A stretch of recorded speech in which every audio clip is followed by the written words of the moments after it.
Y'all in the winning circle, shot some squares though. You in the killing fields, ignoring the scarecrows. Yeah, ho, I'm Benny Blanco in the last scene, making the power play high off for caffeine. This is a tag team, fantasy the bad dream. The male version of Kerry killing the class queen. Bati bloggers quit dodging my emails. Take that whack shit off, the real prevail.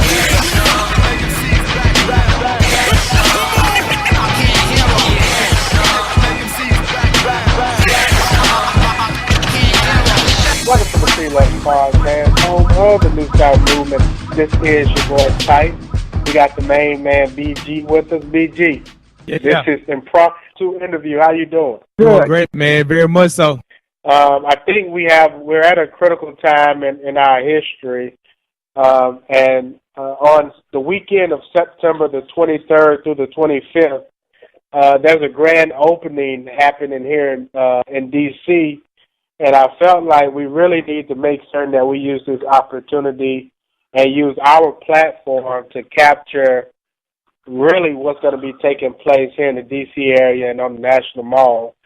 So I'm excited about really using today's podcast as more of an informational for those that may be traveling up to D.C. That weekend, and really just to share with the people some of the festivities that may be happening. And this particular, the festivities that you're talking about are surrounding a moment that many have been waiting for a long time. A lot of energy, a lot of planning has gone into this moment. And so, you know, as we get into this conversation, we'll hear a little bit about some of the highlights that will be taking place in Chocolate City in the upcoming days. Most definitely. And you actually just introduced me to some festivities that are going to be taking place on the National Mall that weekend. But specifically what we're referring to is essentially the opening of the National Museum of African American History and Culture. And it's significant for me because I've seen the progression of the progression as they've constructed that building and that museum. And so today we have the opportunity to really talk about some of the festivities. On the phone today, joining us, we have Mr. Chuck Hicks. He is the chairman of the D.C. Black History Committee, and he is also the co-chair of the D.C. Host Committee for the celebration of just that, the National Museum of African American History and Culture. So welcome to the show, Mr. Chuck Hicks. How are you doing today? I am good. Thank you, my brother. No, thank you, sir. We were able to have Ms. Ladner on the podcast a few weeks ago, well, actually a few months ago, and she wanted to make certain that we had someone that's a part of the host committee that could really talk about some of the great things that you all have been preparing and planning to do.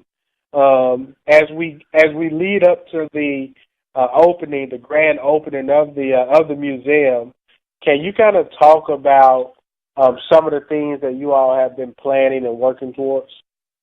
Certainly. I guess probably the first thing I'd like to say is that sometimes people will say, well, why do you have a host committee?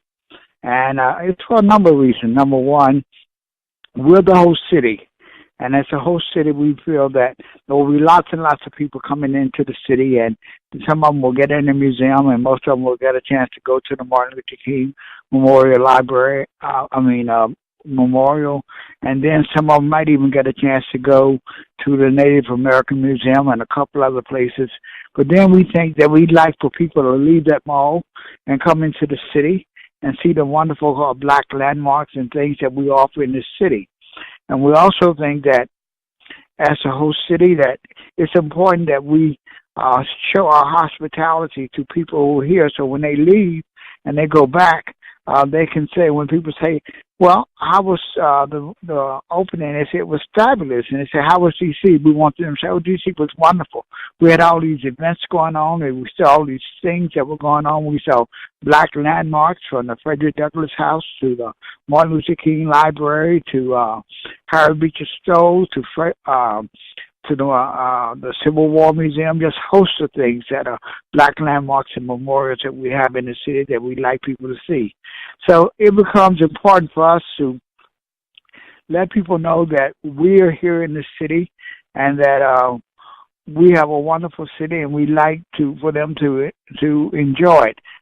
To visit, like I said, many of the black landmarks, including the Thurgood Marshall Center, the Frederick Douglass House, and then we like for people to also visit some of the wonderful places we have to eat and do all those kinds of things. And so we decided that we will put together a host committee to welcome people and to provide some entertainment as well as some education to people about the city. And so we're working hard to do that. In addition, we have a program, a brochure that we'll put out that'll talk about all these events and things. And then we'll talk on that brochure, we'll talk a little bit about our struggle for D.C. to become a state and how important it is for people throughout the country to support us in that. So we have been meeting for the last couple of months to put together this opening in support of the museum. We eventually broke ourselves up into 5 different committees. We have a fundraising committee, we have a logistics, we have a communication, we have a social media, and we have events and outreach. And so those are the committees that we've had. Now what we started our celebration off this Sunday on the 18th at a concert at the Shiloh Baptist Church on 9th Street, and it's called Slave Chants, Slave Songs, and Spirituals. Many people don't know that the importance of slave chants, because when slaves were not able to speak English, they chanted together. They were able to learn to chant together and get encouragement and be empowered by chants. And then, of course, the slave songs from that we have sung, and some people have forgotten, but we thought those are important. And spirituals have always been important to us. So we want to have a wonderful concert that will talk about slave chants, slave songs, and spirituals to remind people from whence we came, and also to educate our young people and people who knew nothing about it. In addition to that, we're going to also do a concert called African American and Black composers. So many times people don't know how important Black classical composers have been to us in our world. And so we're going to feature that. And then we're going to do another concert that's going to talk about African American hymns. And of course, many people are familiar with the African American hymn book, but there's so many songs in there that we sing every Sunday and throughout the week that are just wonderful and encouraging songs. So we're going to do that. Then in addition to that, that's on the 25th at 3 o'clock, and then we're going to have what we call a drumming circle, drumming for the spirit of our ancestors, our elders, and our youth. And we're inviting drummers from all over the country, particularly Maryland, D.C., and Virginia, to Malcolm X Park at 4:30, and we're going to drum from 4:30 to dark, and we're going to drum, and people are going to dance, and we're just going to talk to us. You know, drumming was so important, because when we couldn't speak English, or when Africans wanted to talk to each other and they were a distance away, they drummed. And so for a while, drumming was prohibited, even in this country for African Americans, because it became so important. It's a ritual. It's a source of strength for us. So we have those things going on. We have a number of events at the African American Civil War Museum that's going to start. We're going to start off there with a reception next Wednesday at the African American Civil War Museum.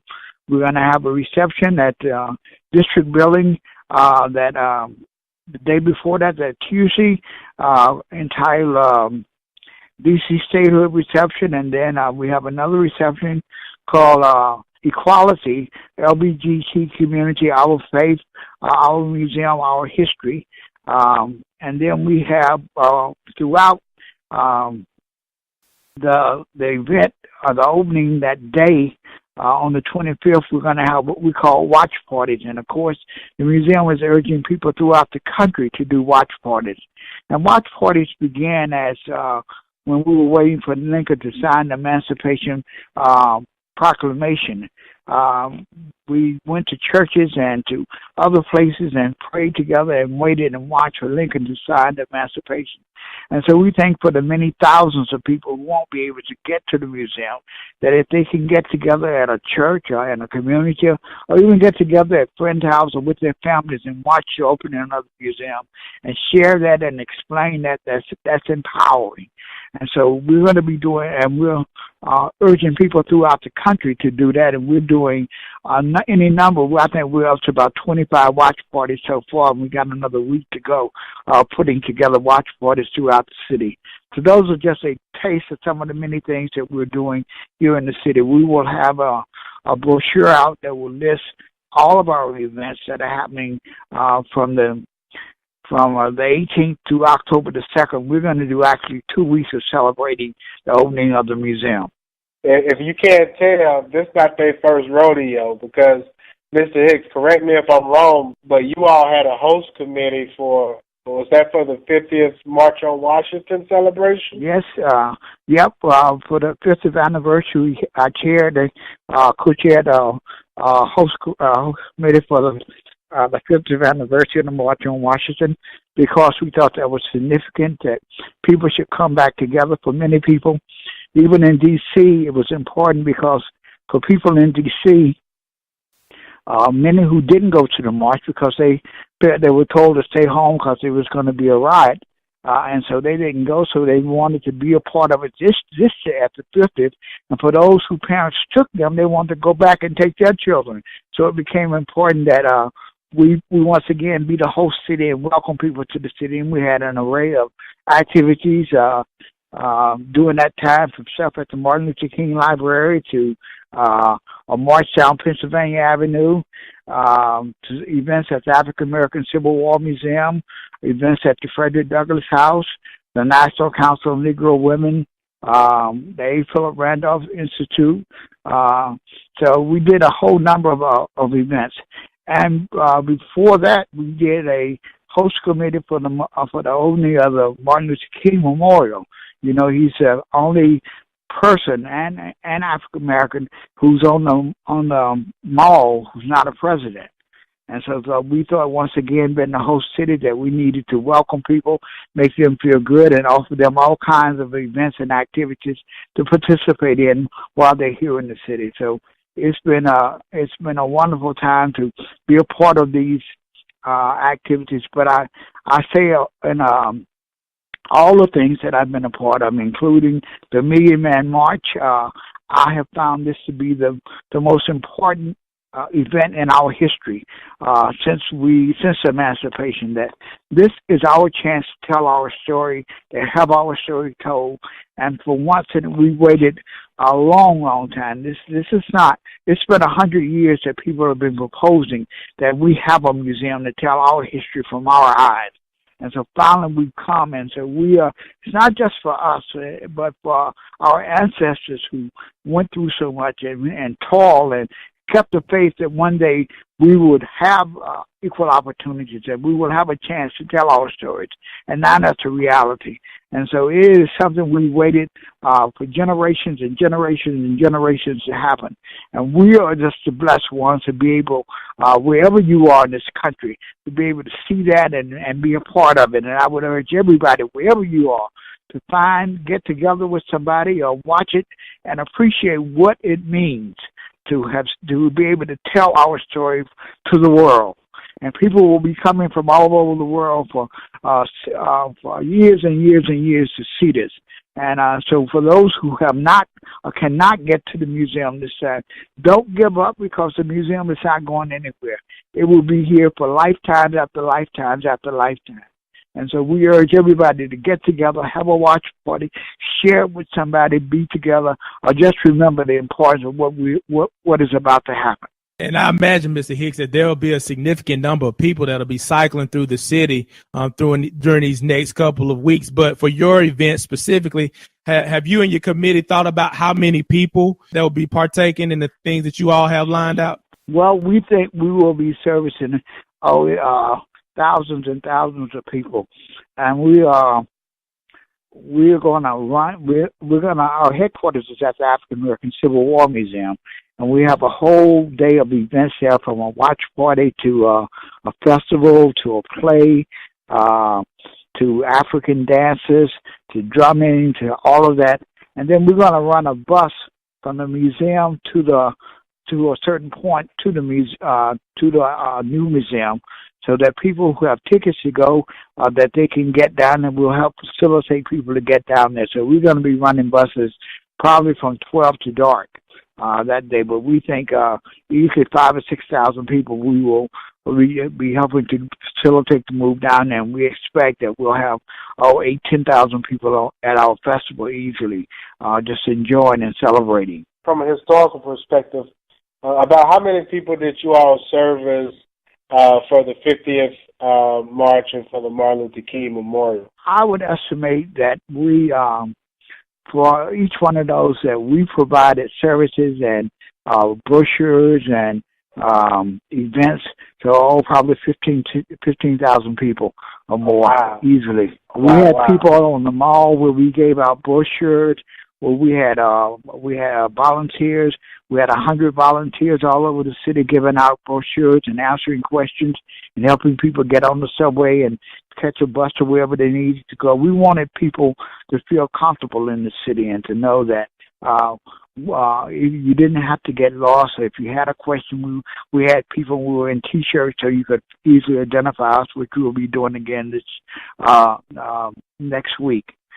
It's important that people feel welcome in D.C. and can move around easily. And when you're in a new place, even in the nation's capital, sometimes you have questions, and we try to be available to that. Mr. Hicks, you made a very bold statement, and I'm curious from your perspective, just so that our audience member is millennial, Generation X, Generation Y, ages 25 to 40 per se.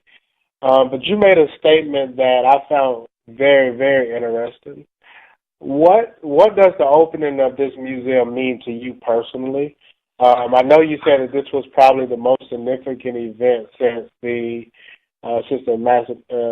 Emancipation Proclamation, which is huge. But personally, being involved, being the chair of the host committee, what does this mean to you? It means a lot of things. Personally, it meant that, I come out of a family of people out of Bogalusa, Louisiana, and Bogalusa is important because during the Civil Rights Movement, there was a group formed called the Deacons for Defense and Justice. They were the first black group to carry guns in the Civil Rights Movement for self-protection. HBO did a movie some years ago called The Deacons for Defense with Forrest Whitaker and Oscar Davis, and Forrest Whitaker plays my dad in that movie.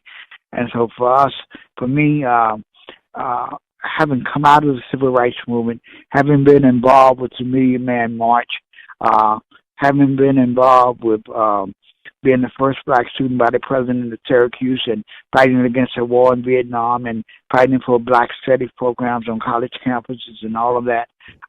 And having had a family that's been involved in the movement, not just my mother and father, but all my brothers and sisters. And for me, it means that all that we have struggled and my family or me are not the only ones. But now that there's an opportunity for people to learn and hear about our struggle, for me it means a chance that more people will be educated, more people can take pride in the struggle that what we've been through and where we need to go.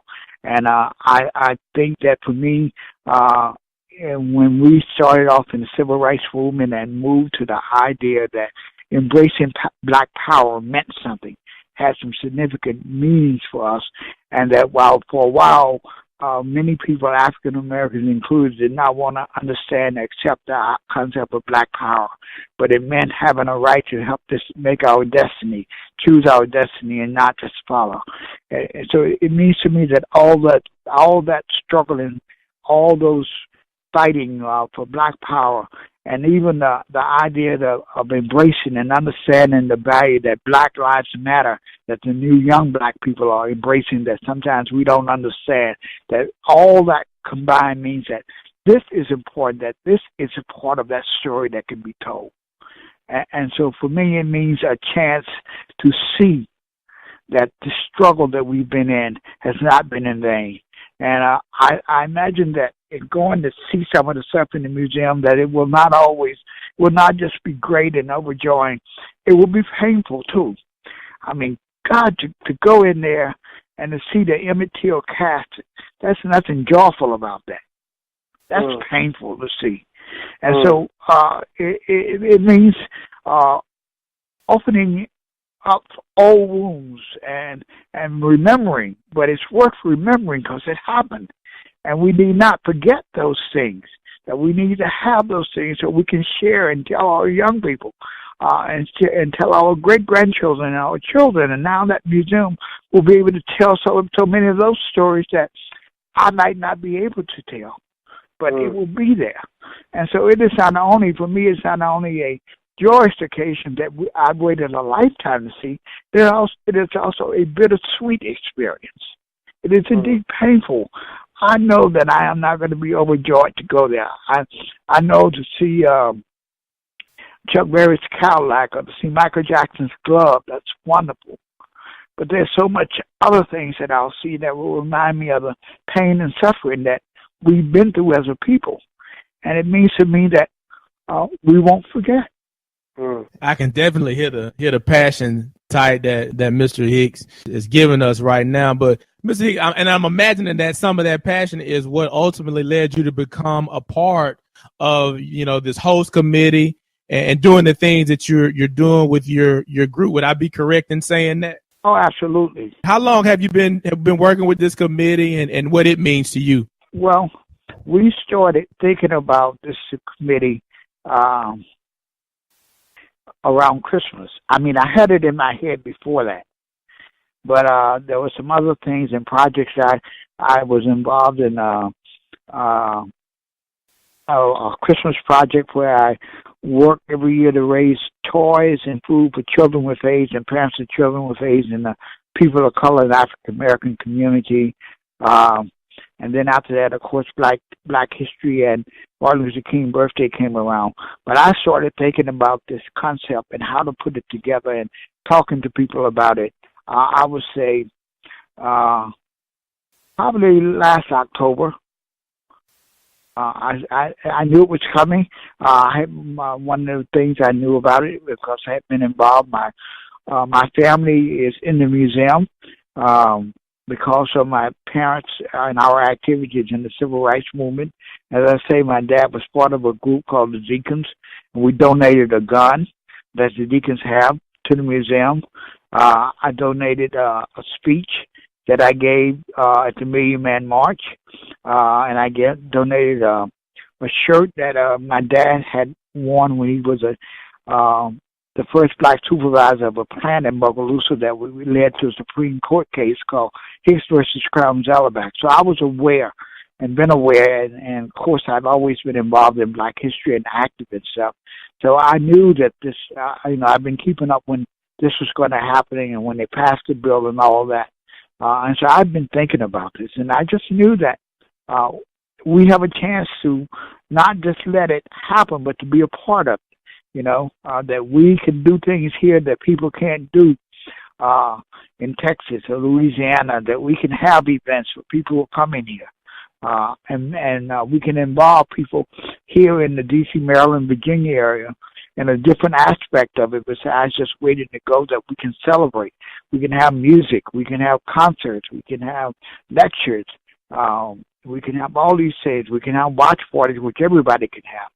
And so I have wanted to and had an urge to be a part of this, to contribute, to say I played a role in this opening, and that people enjoyed what we were able to put together and make happen. Well, you mentioned the watch party a few times, which I actually was not aware of, BG. I'm not sure how familiar or if you had heard of the watch parties, but Mr. Hicks, do you have information as to the time and the stations that people that aren't able to travel, they will be able to? Well,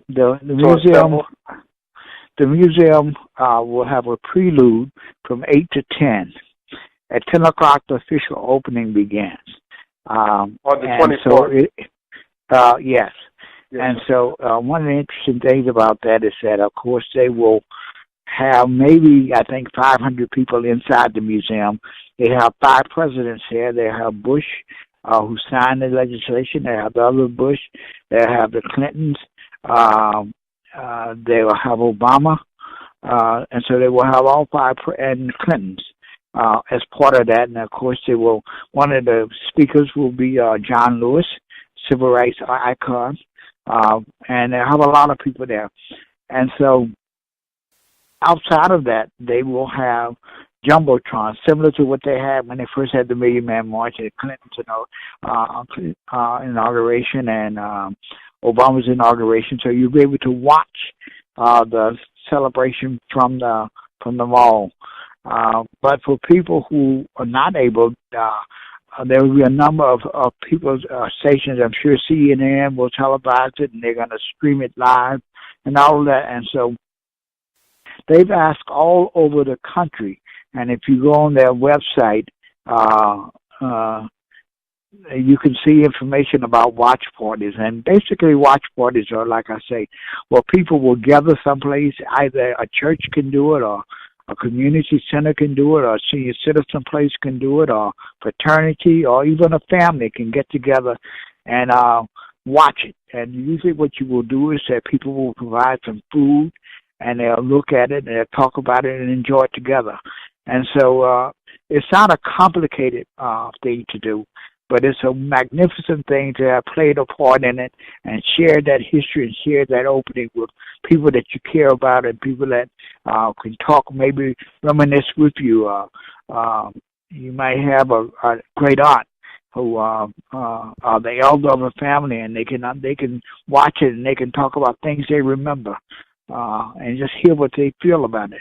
Those are just incredible times. And then at some point, you might even have a tape recorder and record afterwards and what your family felt about it or what the group felt about it. We have some fraternities and sororities who are going to host watch parties in the area. We have senior citizens centers who are going to host watch parties. And so it's catching on throughout the country. That it's a thing to do, to have this watch party and do it together. It's significant because you begin to feel and share what's happening at the museum. BG, you should have a watch party in Selma, Alabama. I mean, yes, it sounds like it. And definitely knowing that there's going to be like things set up to make that happen. That that's something that I probably will do to kind of be a part of it. And I think the thing is it's not hard to do. It's having some coffee and donuts, or having some grits and eggs and bacon, or turkey sausage, or whatever, and saying, "Come on over and have something to eat, and let's watch this together." Even friends. Absolutely, it's so important that we share this together. Mr. Hicks, what would you share with the young people? Like I mentioned earlier, we have a number of young people that listen to the show. What would you like for the young people to anything that you would like to share? Maybe a takeaway or the significance of this or getting involved? Well, I think that I have perhaps a different opinion about young people, and I think that young people are so important to us seniors and elders and our parents and their parents. And that I have great faith in young people that they will grow and be involved, that there are many who are involved, and they're involved at different levels. And I think what's important for young people to know, and it's one of the things that we said in the civil rights movement, is that, everybody can't march, and everybody can't be a leader, but everybody can find their niche to do something.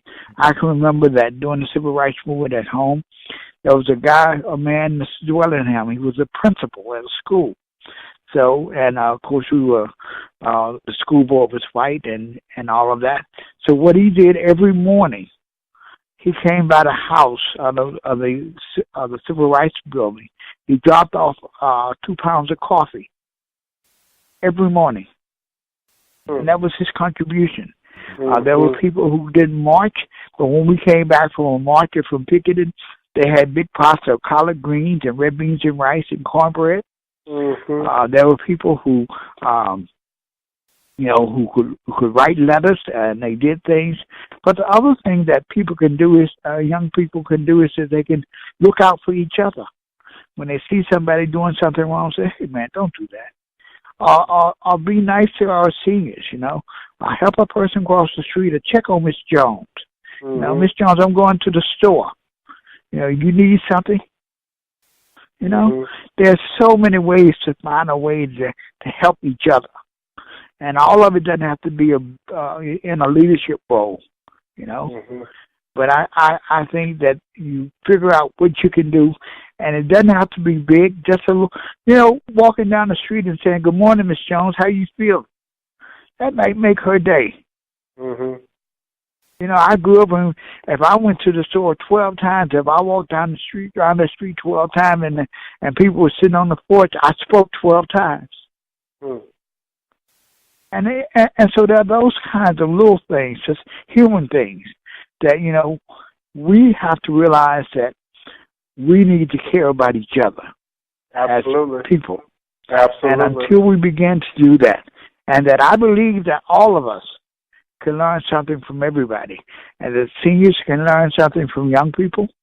I mean, young people, if you got a cell phone or something and you can't make it out, operate right or something, you can stop and ask, how I do this with my cell phone? Oh, they can fix it for you. But then sometimes when old people, elders are trying to share something with you, listen. Because it might not be everything in there, but there might be an ounce of value in what they're saying. Yes, sir. That nobody knows everything, but everybody knows something. I'm going to change gears a little bit and pick your brain, Mr. Hicks. This museum and its opening has been many years overdue.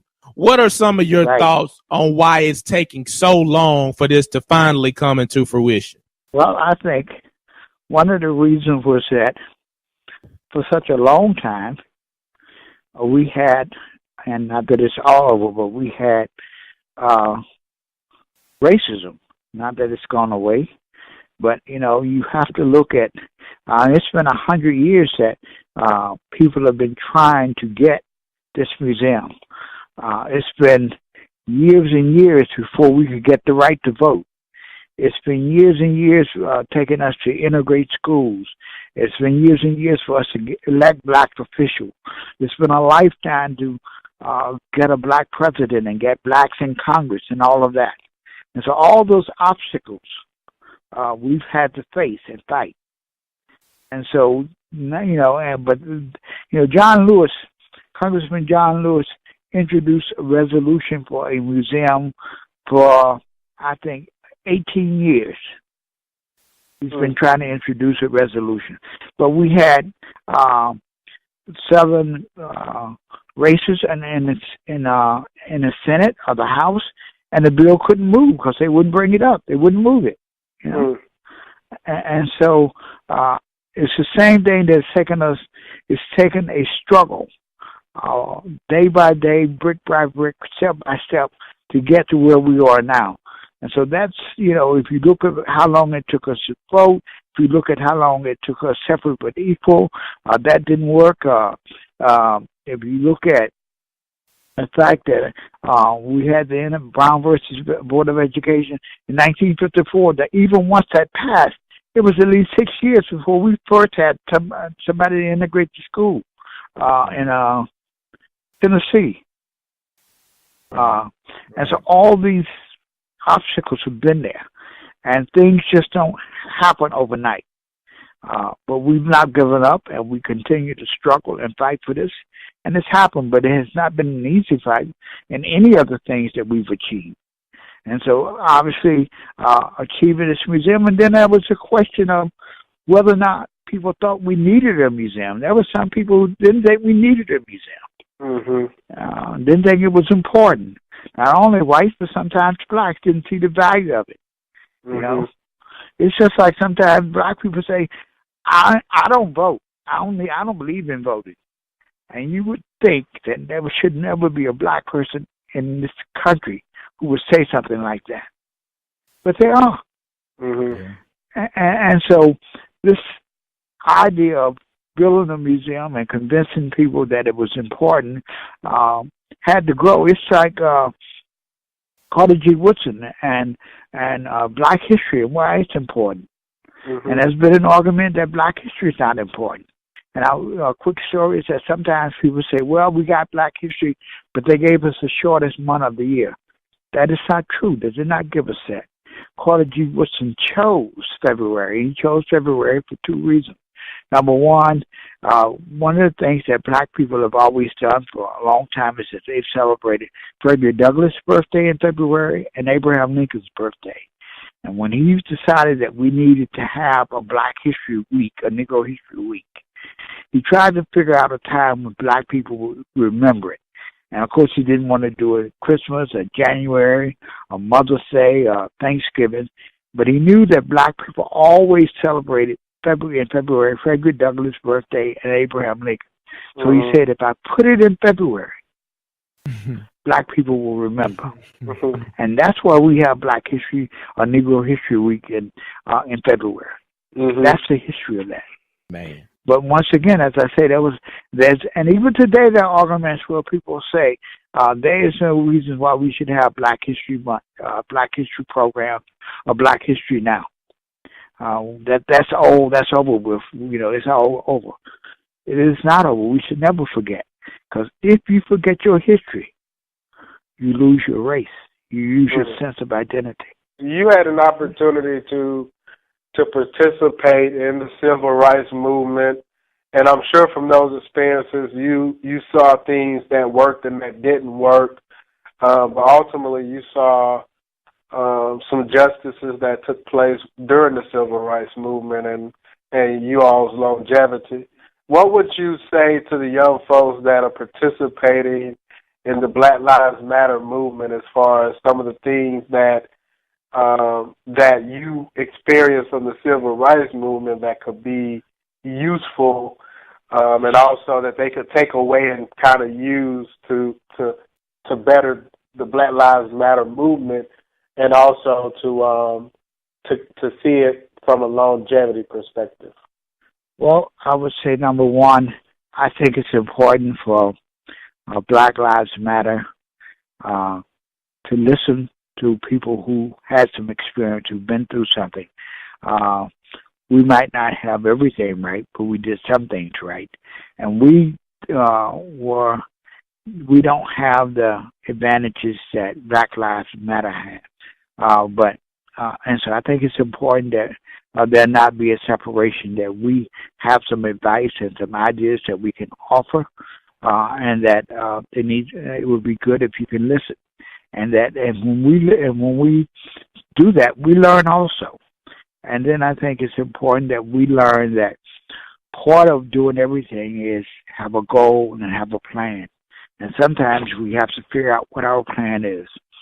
And I think the other thing is that I would say is that everybody who's in the Black Lives Movement needs to find their niche, what they can do, being if they are good at social media, if they're good at leading chats, if they're good at organizing, if they're good at raising money, if they're good at turning out people, whatever you're good at, or you can find a way to fit in. And it doesn't have to be a big thing. It can be a small thing.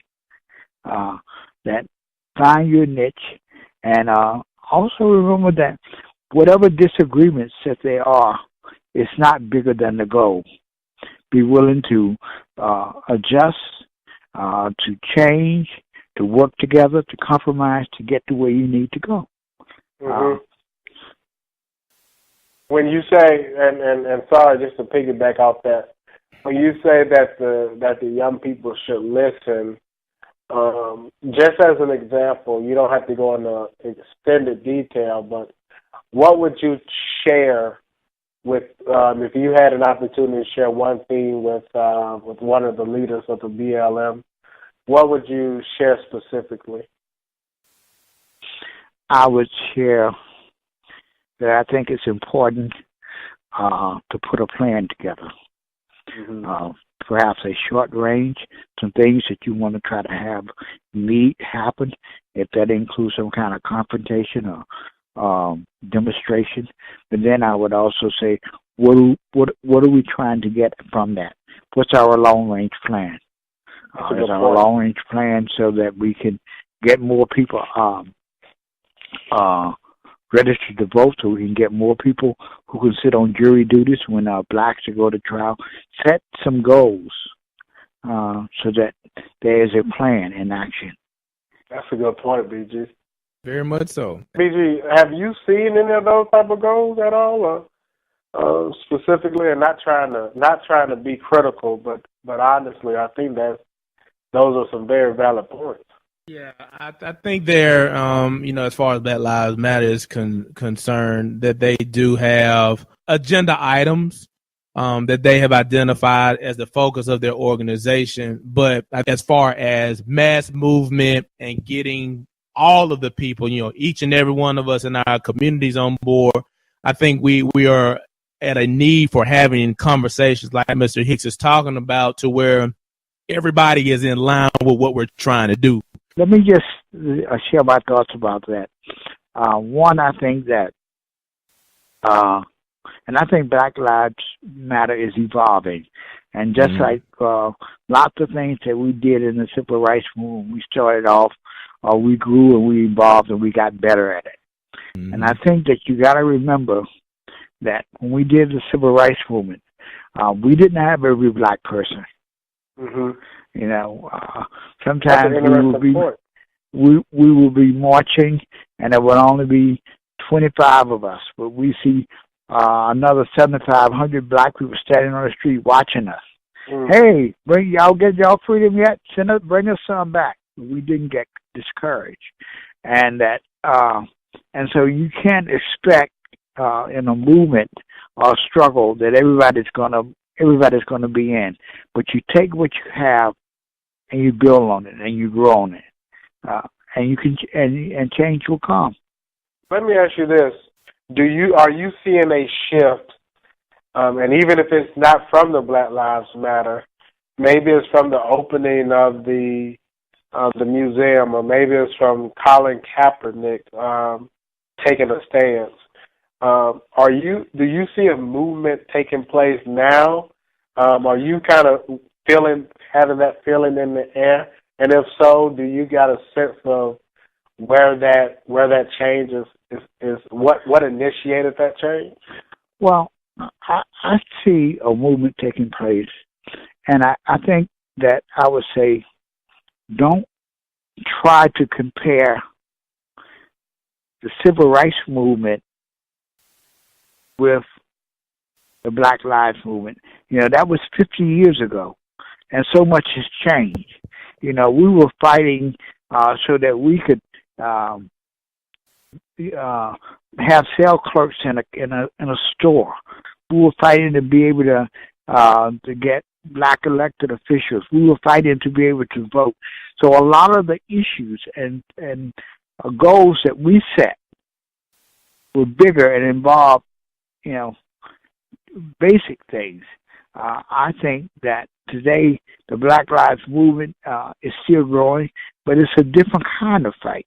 It's a different kind of issues that we're fighting for. Certainly we're fighting for justice. We're fighting for social justice. We're fighting for to make sure that blacks get better employment. We're fighting for make sure that that when blacks are in the court system, that they're treated fairly. And so often there were things that we, when we were in the civil rights movement, were basic to us that now we have.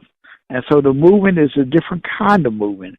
I think one of the wonderful advantages of the Black Lives Matter and young people is that they have social media, and there's so much can happen. In fact, that sometimes if it wasn't for young people and their their phones and video and stuff.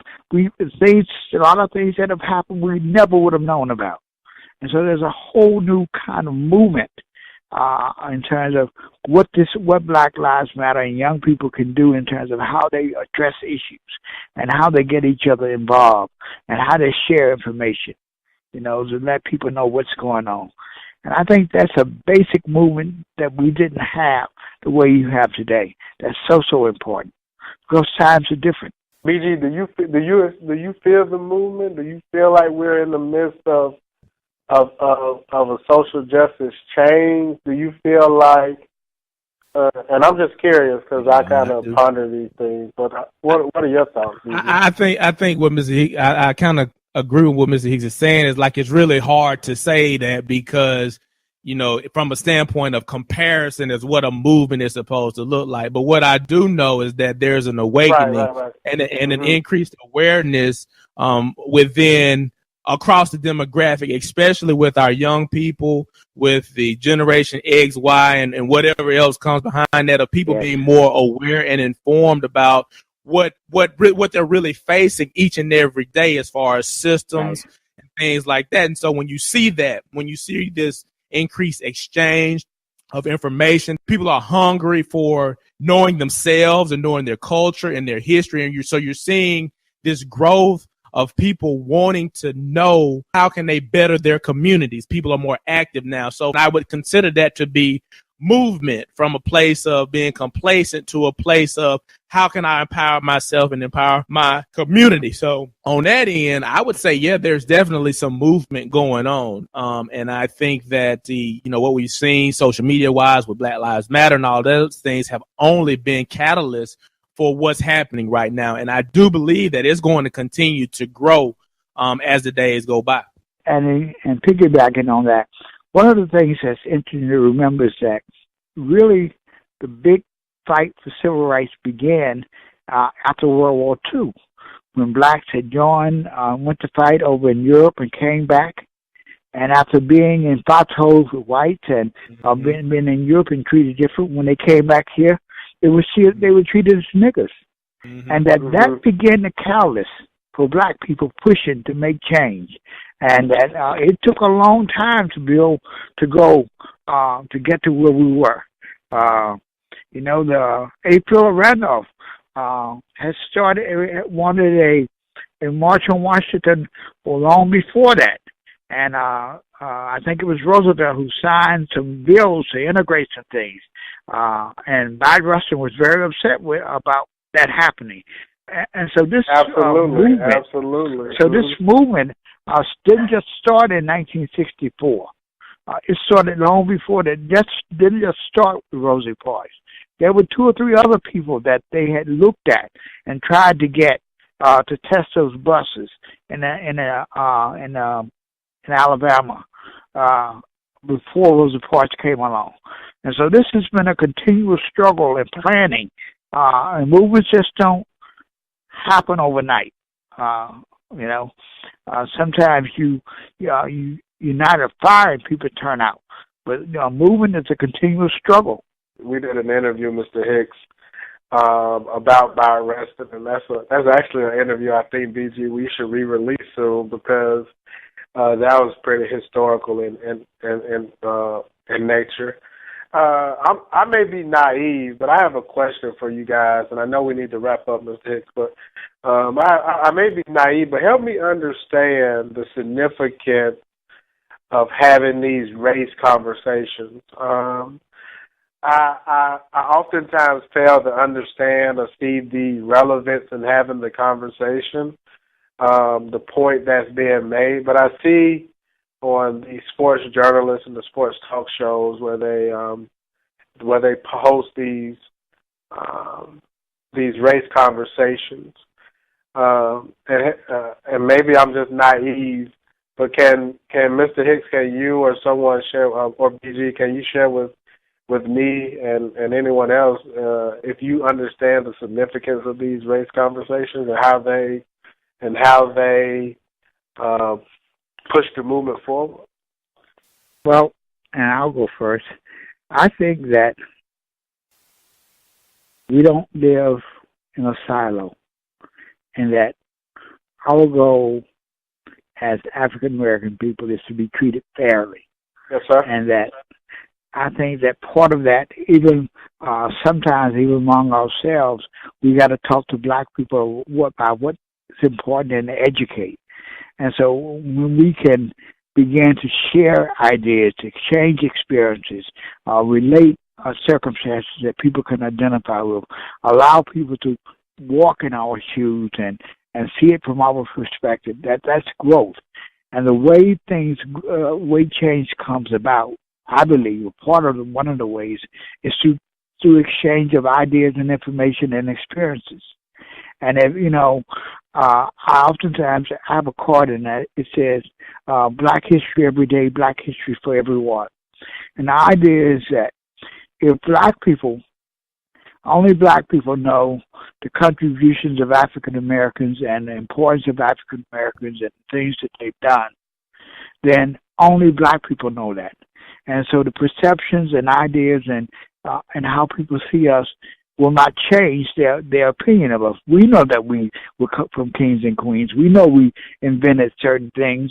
We know that we've been treated as unfairly. But if other people don't see and know and share that, then Black history can make us proud, but nobody else understands that. And so we still got a wall we're fighting against. There's a conversation that we will never be able to escape. Is going to always be around us because of the systems that we deal in are kind of set up around race. And ironically enough, it seems like we as a people are always at the head of bringing up race, as you see, kind of like with the Colin Kaepernick thing. But actually, the person in protest is more so protesting for the sake of humanity.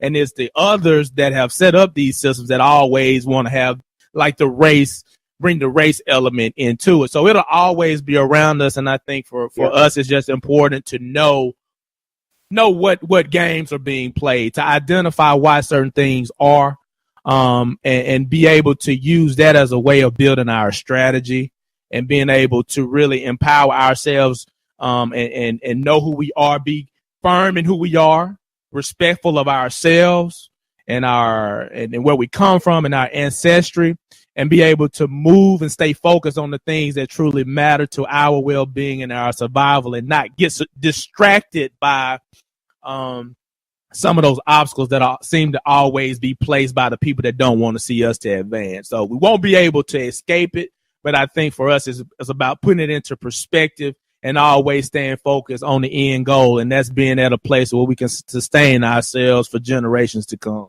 Well said. Anything else you want to add, BG, before we let Mr. Hicks go? We're gonna yield to Mr. Hicks and allow him an opportunity to talk to our listeners, and if he has any contact information or any ways that they can get in contact with the committee and the events that are going on, we'll give him this time to do so. Well, the first thing you can do is you can go to dchost.org, and you'll see all the events that we're going to have going on. And, of course, if you have some questions or if I can be of assistance, you can send me an email. It's Mr. M.R. Black, B-L-A-C-K, history, HISTORY, at yahoo.com. And I've enjoyed this. I am just so encouraged by young people. I'm encouraged by where we've come. I'm encouraged that we have a sense of identity and a sense of focus and a sense of fight about ourselves and where we want to go, and that we're going to get there, and that if we come together as African Americans and as human beings, then life will be better for all of us. Mr. Hicks, really appreciate you joining us today, and this was great. All right. I have been wanting to have you on the show, so happy we were able to pull this together in a matter of a few hours. Because BG, I called Mr. Hicks and he would say, "Let's do it." So we found a way to make it happen. So Mr. Hicks, thank you. Yes, sir. All right, and if you guys are in Washington, don't hesitate to call me. You got my number, and we can get together with my good friend Dory Ladner, and boy, will you have a conversation. Well, have you listened to her interview yet? I have not. She told me about it. Yes, sir. I'll send you that one too. So I'll send you two of them tonight. All right. Thank you. All right. You have a great evening. All right, man. Whenever you're in D.C., let me know. Yes, sir. We'll do it. All right. All right. Be blessed. PG? We got African American History 101. Mr. Hicks dropped some gems, man, talking about how February became the month for celebration of Black history and going into the mood of when they were actually out there protesting that everybody wasn't a part of it. Everybody wasn't with it. So we had these ideas that when you're trying to make something happen, when you stand up against injustice, that everybody gonna be on board, but that ain't always true. I enjoyed that. I thought it was right on time. I felt like it's when you have the opportunity to talk to someone that was in the civil rights, participated in the movement, you really have to take advantage of those moments and make certain that you capture it and use it as a time capsule, because I'm starting to get the sense that we don't have enough of these conversations, which is why I really wanted to ask some of those specific questions in a means to capture. So that's right. I hope we were able to capture some of those, and if anything, we can always revert back to this recording as a memory. Yeah, I learned something today. Oh, no doubt. So, how can the people reach us, sir?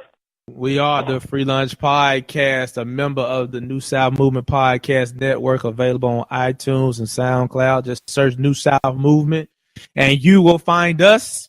Like I said, the Free Lunch Podcast. Also, you can find the D1 Sports Talk Podcast, the Retro Scope Podcast, Girl Talk Podcast, and we've got a new podcast. I was wondering if you was going to get communal expression. Yeah, communal expressions, man. Got to get used to talking about a new podcast. So check for us. We're a family podcast built around positivity and enlightenment and uplift. So check us out. Tell a friend.